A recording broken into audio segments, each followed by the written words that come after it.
Welcome back to Right on the Money, your go-to resource for the financial topics that matter to you.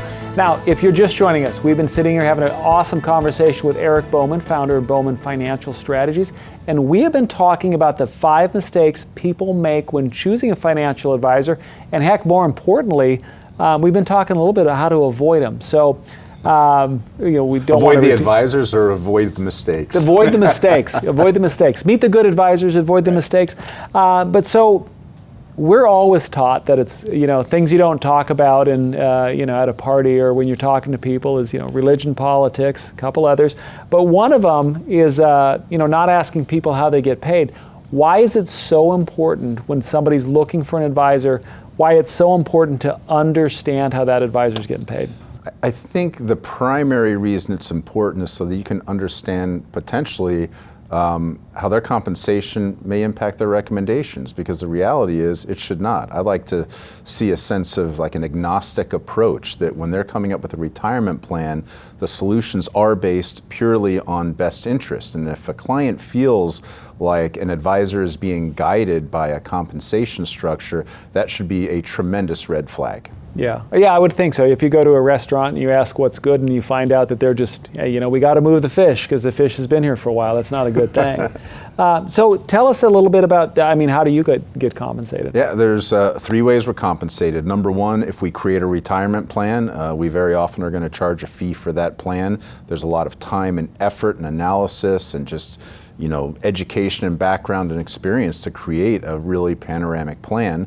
The second way is what we call asset under management fee. So we manage assets in brokerage accounts. Those brokerage accounts have an annualized fee. Let's call it 1%, for example.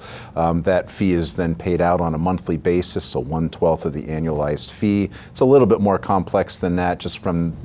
Would it almost be like having someone on retainer?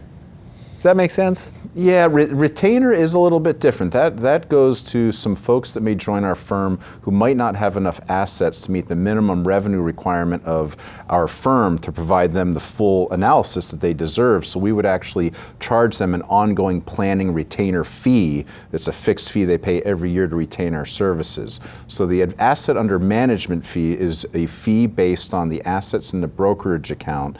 And that fee, like in our case, for example, is a declining fee. It's a marginal fee, similar to marginal tax rates, in that the higher the asset values, the lower the percentage that fee is. Sure. And I've used some math and principles behind how I came up with that, so it's fair to both higher net worth individuals as well as the lower net worth individuals. So we've got fees for plans. Yep. We've got assets under management. I believe there's a third one. There is a third one. So in the event that a protection piece falls into place, that being life insurance, long-term care, or annuity work, if either of those makes sense in the retirement plan, we're going to typically get paid a commission from the insurance company. Insurance companies are always the entities that are creating those strategies.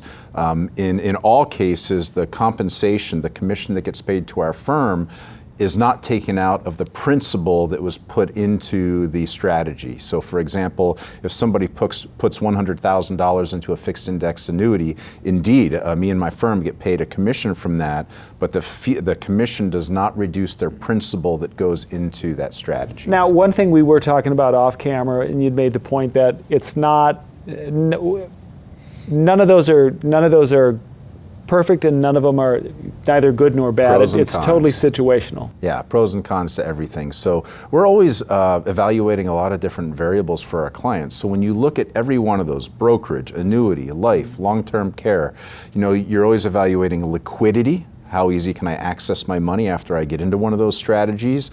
What other assets do I have that might provide me liquidity that would allow me to leverage some of these other pieces?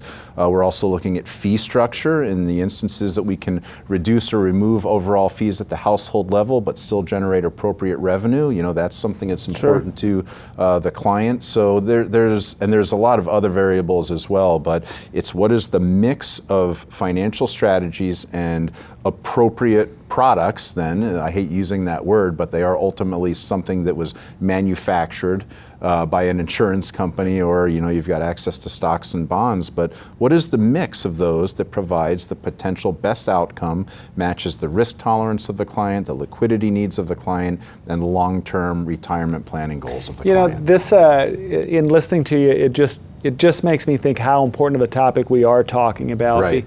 Going back to the first one that we looked at, and the second one of understanding, what credentials are they a fiduciary? What is their responsibility to me as a consumer?